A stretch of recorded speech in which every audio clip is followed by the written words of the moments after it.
बिंदापुर नाम के गांव की काली पहाड़ी पर माधवलाल की 4 जादुई बेटियां रहती थी और चारों के पास अलग अलग शक्तियां थी। सबसे बड़ी बेटी मेनका के पास भारी से भारी सामान उठाने की शक्ति थी। फिर चाहे वो पहाड़ ही क्यों ना हो, वो हर भारी चीज को उठा सकती थी। दूसरी बेटी गायत्री के पास हवा से भी तेज भागने की शक्ति थी। तीसरी बेटी ज्योति के पास अपने शरीर को कितना भी लंबा करने की शक्ति थी और चौथी बेटी कावेरी के पास किसी भी चीज को सुंदर बनाने की शक्ति थी।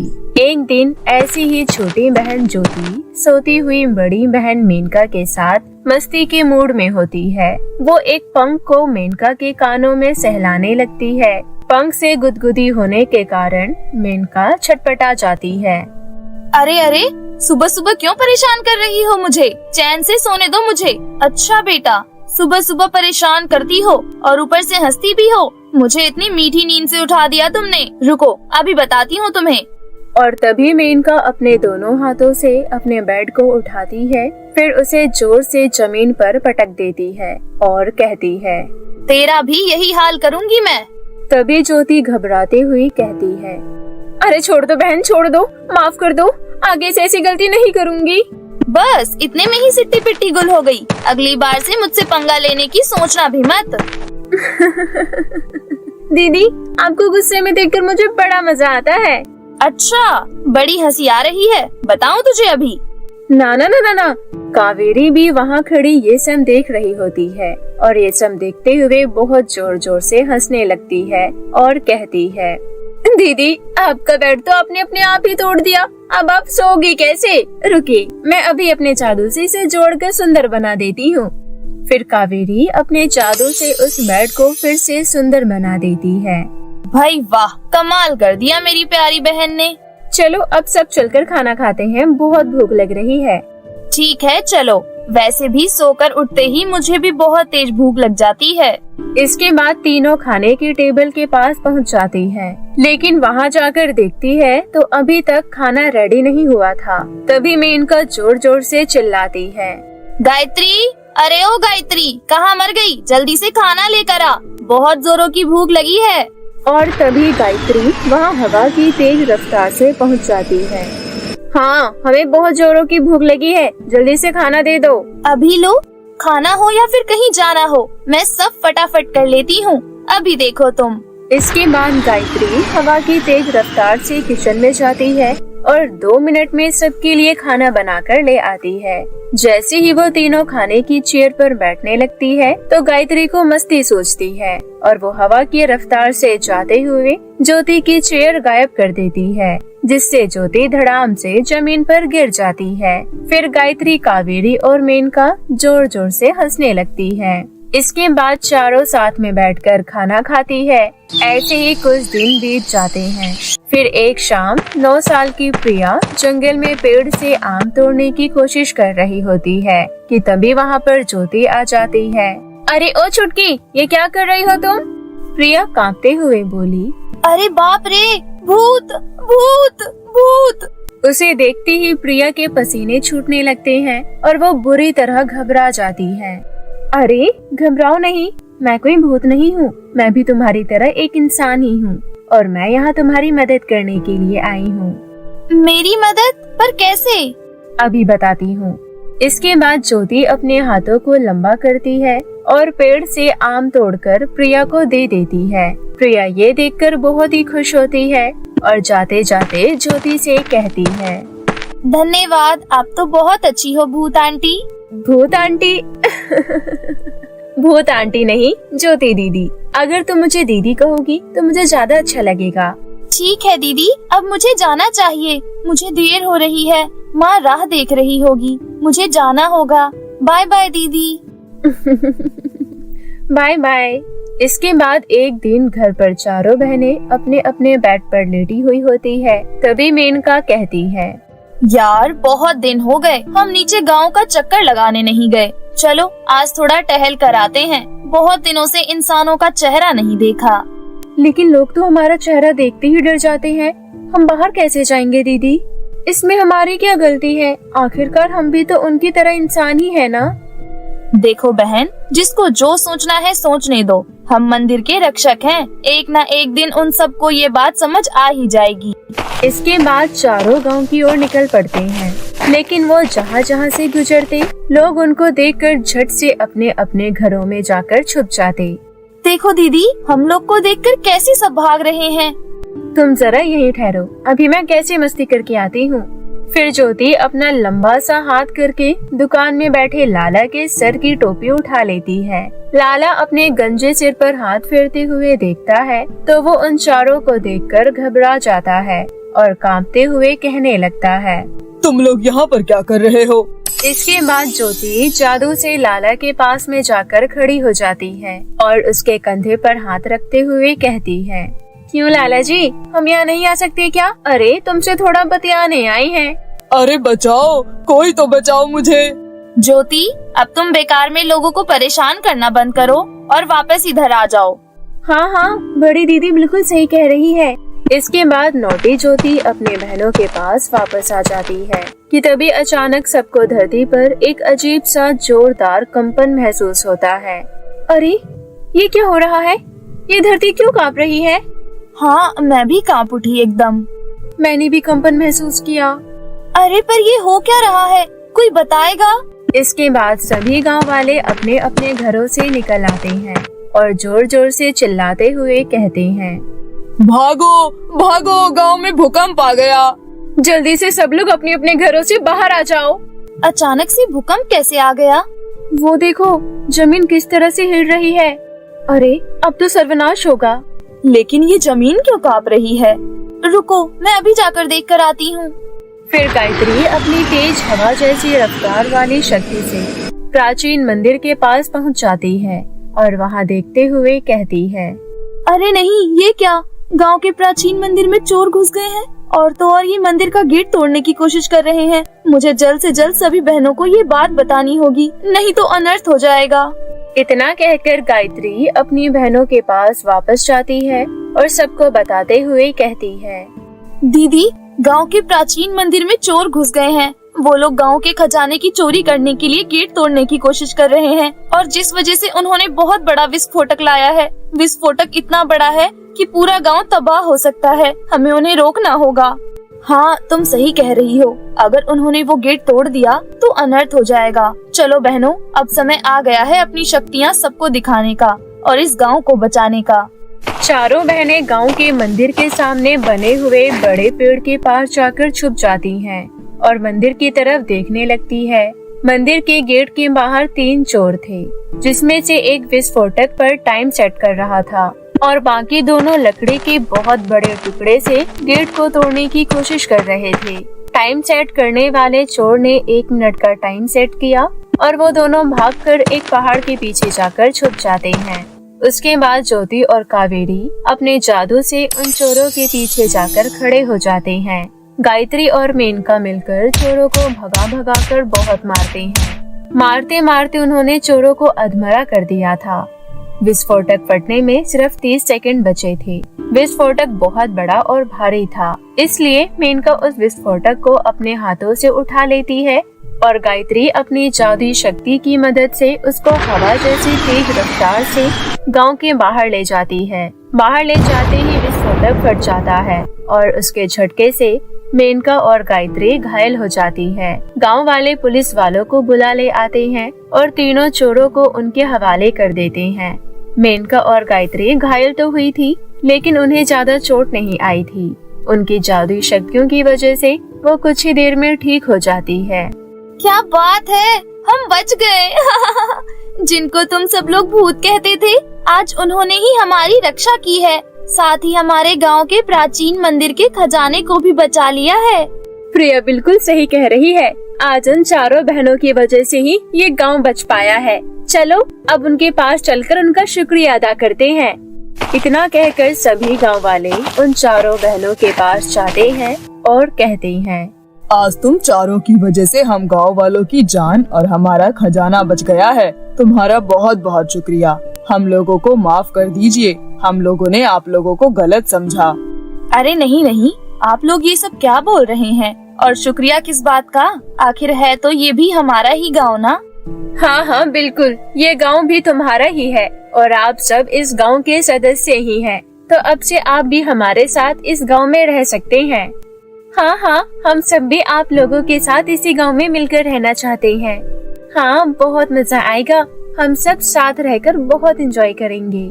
इसके बाद सभी गांव वाले और चारों जादुई बहनें जोर जोर से हंसने लगती है। साथ ही पूरा गांव वाले उनकी जय जयकार करने लगते हैं और इसी तरह से खुशी खुशी रहने लगते हैं। जादुई घमंडी नेल पॉलिश का पेड़। दोस्तों, आज जो मैं आपको कहानी सुनाने जा रही हूँ, इस कहानी का नाम है जादुई नेल पॉलिश का पेड़। तो चलिए देखते हैं आज की कहानी।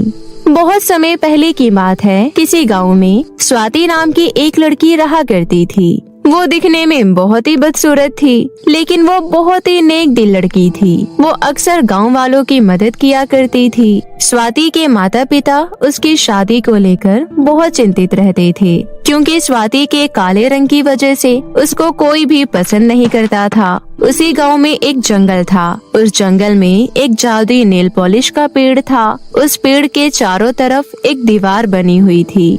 अगर उस पेड़ की जादुई नेल पॉलिश जो कोई लड़की अपने हाथों पर लगाती तो वो बहुत ही सुंदर हो जाती। लेकिन वो जादुई नेल पॉलिश का पेड़ हमेशा सुंदर लड़कियों को ही नेल पॉलिश देता था, और जब भी कोई साधारण या गरीब बदसूरत लड़की उस पेड़ से नेल पॉलिश मांगती तो वो उसको वहाँ से भगा देता। जब ये बात स्वाति को पता चली तो वो तुरंत ही जादुई पेड़ से मदद मांगने चली गई और जादुई पेड़ से जाकर बोली, जादुई पेड़, मेरी मदद करो, कृपया करके मुझे एक नेल पॉलिश दे दो।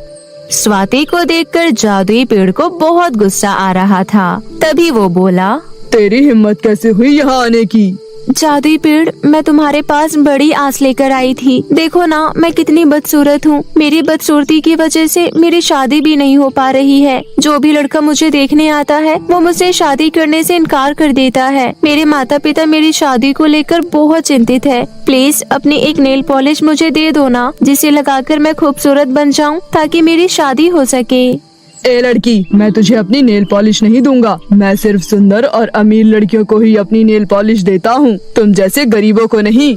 स्वाति पेड़ के सामने बहुत गिड़गिड़ाती है, लेकिन पेड़ उसकी एक नहीं मानता। तभी वहाँ पर एक बहुत सुंदर लड़की आती है और वो लड़की जादुई पेड़ से बोलती है, जादुई पेड़, मैं जमींदार की बेटी हूँ। मैं तुमसे नेल पॉलिश लेने आई हूँ। मुझे और भी ज्यादा सुंदर होना है। उस लड़की के कहने पर जादुई पेड़ तुरंत ही वहाँ पर एक नहीं बल्कि 3 जादुई नेल पॉलिश रख देता है। वो लड़की तीनों जादुई नेल पॉलिश उठाकर वहाँ से चलने लग जाती है। तभी स्वाति के दिमाग में एक बात आती है और वो कहती है, ये लड़की जमींदार की बेटी कैसे हो सकती है? जमींदार की तो कोई बेटी ही नहीं है, उनका तो बस एक बेटा है। मुझे इसका पीछा करना चाहिए, जरूर दाल में कुछ काला है।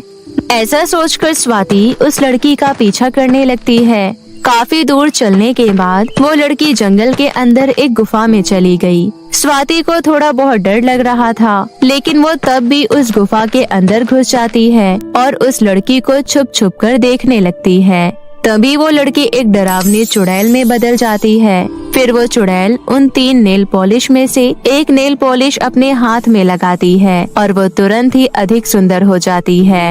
ये जादुई पेड़ तो सच में बहुत ज्यादा शक्तिशाली है। अगर मैं उस जादुई पेड़ को जलाकर राख कर दूं और उसकी राख को पानी में डालकर पिया करूं, तो मैं दुनिया की सबसे खूबसूरत चुड़ैल बन जाऊंगी। उस चुड़ैल की बात सुनकर स्वाति हैरान रह गई।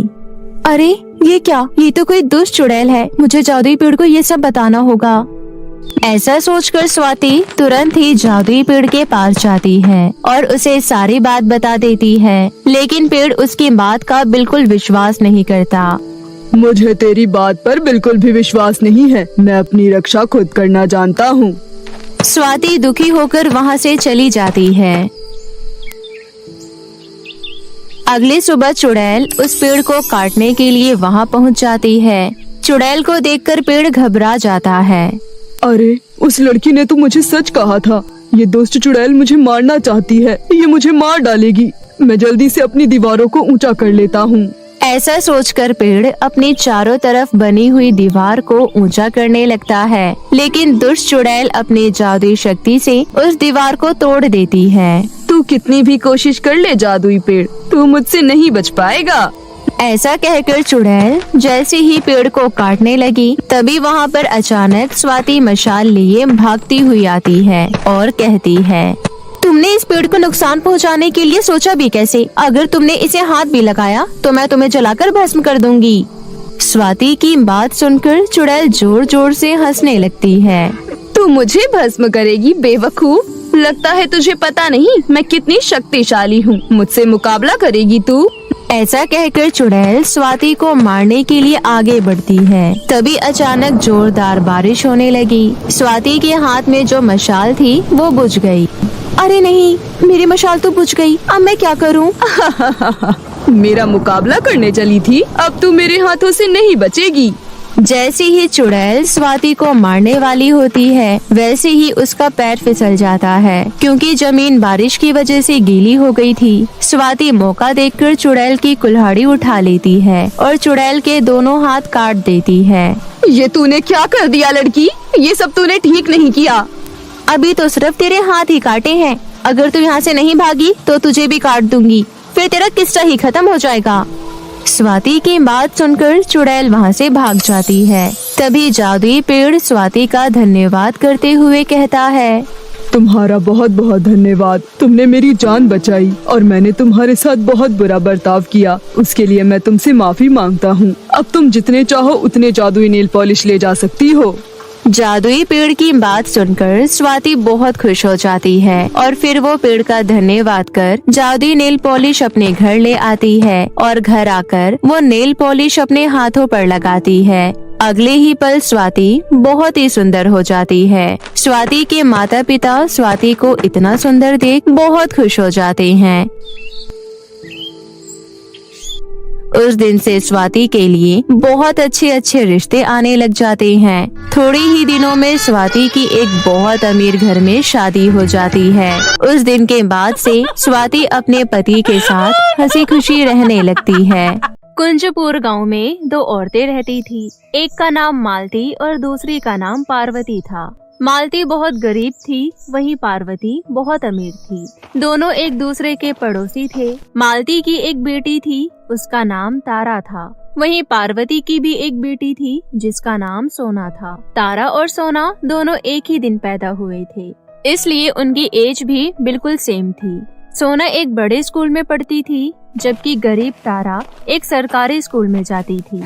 तारा की माँ मालती पार्वती के घर में झाड़ू पोछा का काम किया करती थी। वहीं काम करके मालती के घर का रोजी रोटी चलता था। कभी कभी पार्वती के घर का बचा कुचा खाना मालती घर ले जाती थी और उसे ही दोनों माँ बेटी खाकर सो जाया करती थी। एक दिन तारा अपनी माँ से पूछती है, माँ, आप सोना के घर से खाना क्यों ले आती हो? बेटा, उनके घर में जो खाना बच जाता है मैं वो ले आती हूँ, जिससे उनका खाना बर्बाद भी नहीं होता और हमारा पेट भी भर जाता है और इससे हमारे खाने का खर्चा भी बच जाता है। पैसे बचाएंगे बेटी, तभी तो कुछ होगा, ताकि मैं पैसे जोड़कर तुम्हें अच्छे से पढ़ा लिखा सकूं, ताकि तुम मेरी तरह लोगों के घरों में काम ना करो, बल्कि एक अच्छी नौकरी कर पैसे कमाओ। वो सब तो ठीक है, पर शाम को जब मैं खेलने जाती हूँ तो सोना मेरा बहुत मजाक उड़ाती है। वो सबको कहती फिरती है कि हम उनके घर का बचा हुआ खाना खाते हैं। मुझे बहुत बुरा लगता है माँ ये सब सुनकर। माँ, अगर आप उनके घर काम करना छोड़ देंगी तो सोना मेरा मजाक नहीं उड़ाएगी। तुम इन सब बातों को मत सोचो, वो अमीर लोग हैं। अगर मजाक उड़ाती भी है तो हमें कोई फर्क नहीं पड़ना चाहिए। बेटा, अगर मैंने नौकरी छोड़ दी तो उनके पास कोई और नौकरानी आ जाएगी, लेकिन मुझे काम देने वाला कहाँ से मिलेगा? आप सही कह रही हो। तारा एक समझदार लड़की थी, वो अपनी माँ की बात समझ जाती है। ऐसे ही कुछ दिन बीत जाते हैं और अब तारा और सोना दोनों का ही जन्मदिन आने वाला होता है। मालती पार्वती के घर काम करने जाती है। तभी शाम को पार्वती मालती से कहती है, मालती, कल मेरी बेटी सोना का जन्मदिन है। कल घर पर बहुत बड़ी पार्टी है। पार्टी में बहुत सारे लोग आएंगे। तुम्हें बहुत सारा काम करना होगा। सब कुछ की देख रेख तुम्हें ही करनी होगी। इसलिए एक काम करो, आज रात तुम यहीं सो जाओ। पर दीदी, मेरी बेटी घर पर मेरा इंतजार कर रही होगी, वो मेरे बगैर सो नहीं पाएगी। मुझे घर जाना ही होगा। कल सुबह मैं जल्दी आ जाऊंगी। आप चिंता ना करें, मैं सारा काम अच्छे से संभाल लूंगी। ठीक है मालती, कल सुबह जल्दी आ जाना। ठीक है दीदी। मालती अपने घर चली जाती है। तारा घर पर अपनी माँ मालती का इंतजार कर रही थी। अपनी माँ को देखकर तारा दौड़ती हुई उनके पास आई और उन्हें गले से लगा लिया। ओह, मुझे देर हो गई ना बेटी आने में, तुमने कुछ खाया नहीं होगा, चलो बैठकर खाना खाते हैं। फिर मालती प्लेट में खाना निकालती है और अपनी बेटी को खिलाती है। खाना खाते खाते तारा बोलती है, माँ कल आप काम पर मत जाना, सारा दिन मेरे साथ ही रहना। क्यों, क्या हुआ बेटी? याद करो माँ। कुछ देर सोचने के बाद मालती को याद आया कि कल तारा का भी जन्मदिन है। अरे हाँ, कल तो मेरी प्यारी बिटिया का भी जन्मदिन है। हाँ माँ, तो आप कल मेरे साथ सारा दिन रहेंगी ना? मालती ने अपनी बिटिया को गले से लगाया और बोली, परंतु बेटी कल मुझे काम पर जाना ही होगा, क्योंकि कल सोना बिटिया का भी जन्मदिन है और वहाँ पर बहुत बड़ी पार्टी रखी है। दीदी ने तो मुझे आज रात वहीं रुकने के लिए बोला था, परंतु मैं तुम्हारे लिए घर आ गई, इसलिए कल तो मुझे सुबह जल्दी जाना ही होगा। वहाँ बहुत सारा काम होगा, अगर मैं नहीं गई तो दीदी मुझे काम पर से निकाल देगी। मालती की बातें सुनकर तारा उनसे दूर हटकर एक कोने में गुस्से से बैठ गई। मेरी लाडो, ऐसे गुस्सा नहीं होते, मेरी मजबूरी को समझो। क्या मेरा दिल नहीं करता कि मैं अपनी बेटी के जन्मदिन पर उसके साथ रहूं? पर मैं क्या करूं बेटा, पापी पेट पालने के लिए मुझे काम पर तो जाना ही होगा और आगे तुम्हारे भविष्य की भी तो चिंता करनी है। जन्मदिन तो हम फिर भी मना लेंगे, जीवन व्यतीत करने के लिए पैसा और खाना ये दोनों बहुत जरूरी है। मेरी बात को समझो बेटी। ये सब बोलकर मालती की आंखें नम हो गई। माँ के आंखों में आंसू देखकर तारा को अच्छा नहीं लगा और वो माँ से जाकर लिपट गई और बोली, चलो कोई बात नहीं माँ, एक काम करते हैं, मैं कल आपके साथ चलूंगी काम पर। मुझे आप अपने साथ लेकर वहाँ चलना, मैं वहाँ एक कोने में खड़े होकर पार्टी देखूंगी। ठीक है मेरी बच्ची। अगले दिन सुबह जल्दी उठकर दोनों माँ बेटी काम पर गए। वहाँ पहुंचकर तारा ने देखा कि घर को बहुत ही सुंदर गुब्बारों से सजाया गया था। बेटी तुम यही कोने में बैठे रहो, मैं घर का काम करने जा रही हूँ। मालती अपनी बेटी तारा को घर के एक कोने में बैठाकर काम करने चली गई। घर में तरह तरह के पकवान बन रहे थे, मेहमानों का आना जाना लगा हुआ था, गाने चल रहे थे, बहुत ही चहल पहल का माहौल बना हुआ था। ये सब तारा अपनी भोली निगाहों से देख रही थी। ऐसे ही शाम हो जाती है और शाम को बहुत सारे मेहमान अच्छे अच्छे कपड़े पहनकर आते हैं और सोना भी बहुत ही सुंदर सी फ्रॉक पहनकर बहुत बड़ा वाला केक काटती है। पार्टी में आए सभी मेहमान सोना को बहुत सारे गिफ्ट्स देते हैं।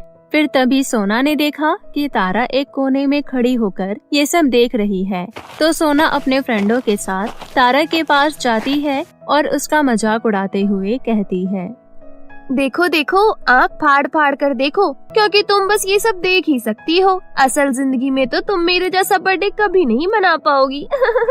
शायद आज तुम्हारा भी जन्मदिन है ना, पर देखो आज के दिन तुम क्या कर रही हो और मैं क्या कर रही हूँ। मैं अपना जन्मदिन मना रही हूँ और तुम बस मुझे देख रही हो। तुम तो अपने जन्मदिन पर एक छोटा सा केक काट सको, इतनी भी हैसियत नहीं है तुम्हारी।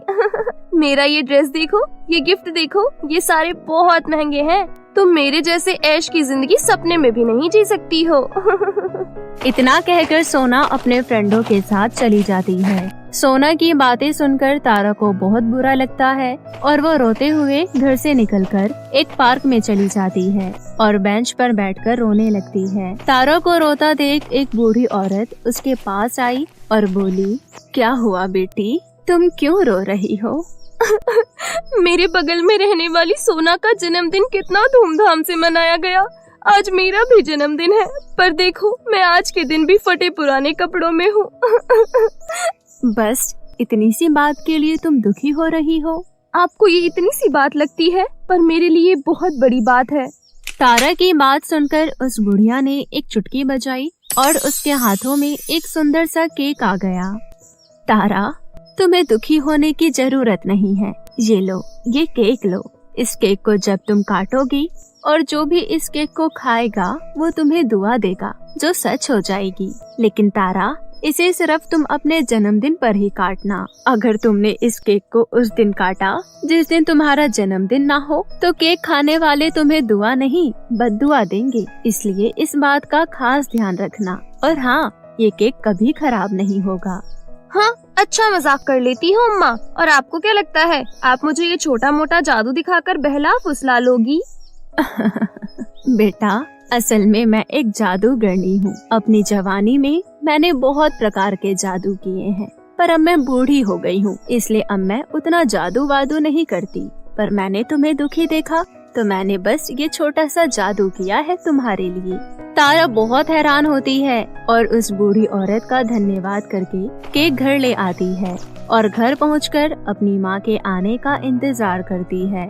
वहाँ पार्टी में उसकी माँ सारा काम खत्म करके अपनी बेटी तारा को ढूंढती है। वहीं कोई उसे बताता है कि उसकी बेटी तो यहाँ से चली गई। मालती को लगता है कि उसकी बेटी घर आ गई है, तो वो भी घर आ जाती है और अपनी बेटी से पूछती है, बेटा तुम पार्टी से इतनी जल्दी घर क्यों आ गई और ये तुम्हारे हाथ में केक कहाँ से आया? फिर तारा अपनी माँ मालती को सारी बात बताती है और ये भी बताती है कि इस केक को खाने वाले के मुंह से दुआ निकलेगी जो सच हो जाएगी। अरे वाह बेटा, ये तो बहुत अच्छी बात है, चल केक काटते हैं। फिर तारा केक काटती है। केक काट कर केक का टुकड़ा अपनी माँ को खिलाती है तो उसकी माँ उसे दुआ देती है, बेटी तुम हमेशा खुश रहो और तुम्हें ये गरीबी ना देखना पड़े। उसकी माँ के ऐसा कहते ही उसका घर एक बड़े आलीशान घर में बदल जाता है। ये सब देखकर सब बहुत हैरान रह जाते हैं, साथ ही बहुत खुश भी होते हैं कि अम्मा की कही बात सच हो गई। फिर तारा अपने बड़े से घर में खुशी खुशी रहने लगती है। अब उनके घर में किसी चीज की कोई कमी नहीं थी। उसकी माँ मालती भी सोना के घर में झाड़ू पोछा करने का काम छोड़ देती है। ये सब देखकर सोना को तारा पर शक होता है कि ये इतनी जल्दी इतनी अमीर कैसे हो गई। फिर वो चोरी छुपे तारा पर नजर रखने लगती है और एक दिन तारा अपनी माँ के साथ बैठकर उस केक के बारे में बात कर रही होती है और केक का शुक्रिया अदा कर रही होती है। खिड़की से उनकी सारी बातें सोना सुन लेती है। अच्छा, तो ये सब जादुई केक का कमाल है। अगर ये केक मुझे मिल जाए फिर तो मैं और भी ज्यादा अमीर हो जाऊंगी। ऐसा सोचकर सोना एक दिन तारा के घर जाती है और कहती है, आंटी तारा है क्या? हाँ बेटा, वो अपने रूम में पढ़ाई कर रही है, जाओ तुम उसके रूम में चली जाओ। अच्छा आंटी, वो पढ़ाई कर रही है तो उसे डिस्टर्ब क्यों करना। मैं तो बस यहाँ से जा रही थी तो मुझे प्यास लग गई, तो सोची आपके घर से पानी पीते हुए जाऊं। सोना को कहीं ना कहीं ये लगता था कि पक्का उसने केक अपने फ्रिज में ही रखा होगा। हाँ बेटा, क्यों नहीं, बैठो, मैं अभी पानी लेकर आती हूँ। अरे नहीं नहीं आंटी, आप क्यों तकलीफ करती हो, मैं खुद ले लेती हूँ। तभी मालती को किसी काम से तारा आवाज लगाती है। मालती अपनी बेटी के कमरे में चली जाती है। तभी सोना मौका देखकर फ्रिज खोलकर वो जादुई केक लेकर जल्दी से अपने घर चली जाती है। केक देखकर उसके घर वाले पूछते हैं, अरे बेटा, अभी तो हमने तुम्हारा जन्मदिन मनाया था, फिर तुम ये केक अब किस खुशी में काट रही हो? वो माँ, आज मैं अपने स्कूल में डांस कंपटीशन में फर्स्ट आई हूँ ना, तो इसी खुशी में समझ लीजिए। सोना जल्दी से वो केक काटती है और अपने मम्मी पापा को खिलाती है। केक खाते ही उसकी मम्मी कहती है, बेटी तुम बहुत ही बदसूरत हो जाओ और इस आलीशान घर से एक रोड पर आ जाओ और लोगों से भीख मांगो। ये सुनकर सोना कहती है, अरे माँ, अब पागल हो गई हो क्या? आप ये क्या कह रही हो? फिर तभी अचानक उसका घर एक झोपड़पट्टी में बदल गया और सोना बहुत ही बदसूरत हो गई। उसके अच्छे खासे कपड़े फटे पुराने कपड़ों में बदल गए। ये देखकर वो लोग हैरान रह गए। अरे बेटा, ये क्या हो गया? हमारा घर झोपड़ी में कैसे बदल गया? पता नहीं माँ, ये सब कैसे हुआ? उन लोगों के पास खाने तक के पैसे नहीं थे, इसलिए उन लोगों को मजबूरन सड़कों पर लोगों से भीख मांगकर अपना गुजारा करना पड़ता है। फिर एक दिन तारा अपने कार से शॉपिंग करने जा रही होती है कि तभी उसकी नजर उन लोगों पर पड़ती है। वो अपनी गाड़ी से उतरकर उनके पास जाती है और उनसे इस हालत का कारण पूछती है। तभी सोना बोलती है, तारा, मुझे माफ कर दो, मैंने तुम्हारा जादुई केक चुराया था ताकि मैं तुमसे भी ज्यादा अमीर बन सकूं, लेकिन उल्टा मैं बहुत गरीब हो गई और मेरी गलती की सजा मेरे घर वालों को भी भुगतनी पड़ रही है। प्लीज मुझे माफ कर दो। सोना, शायद तुम्हें ये बात नहीं पता थी कि इस केक को सिर्फ अपने जन्मदिन वाले दिन ही काटना चाहिए, वरना खाने वाला व्यक्ति आपको बद्दुआ देता है और वो बद्दुआ सच हो जाती है। अब तुम 1 साल का वेट करो, जब तुम्हारा बर्थडे आएगा तब तुम फिर से इस केक को काटना और फिर केक खाने वाले लोग तुम्हें दुआ देंगे जो सच हो जाएगी और तुम वापस से पहले जैसी हो जाओगी। इतना बोलकर तारा अपनी गाड़ी में बैठकर चली जाती है। सोना को अपनी चोरी पर बहुत पछतावा होता है और उसके एक गलती का परिणाम उसके सभी घर वालों को भुगतना पड़ता है। उन लोगों को 1 साल लोगों से भीख मांगकर अपना गुजारा चलाना पड़ता है।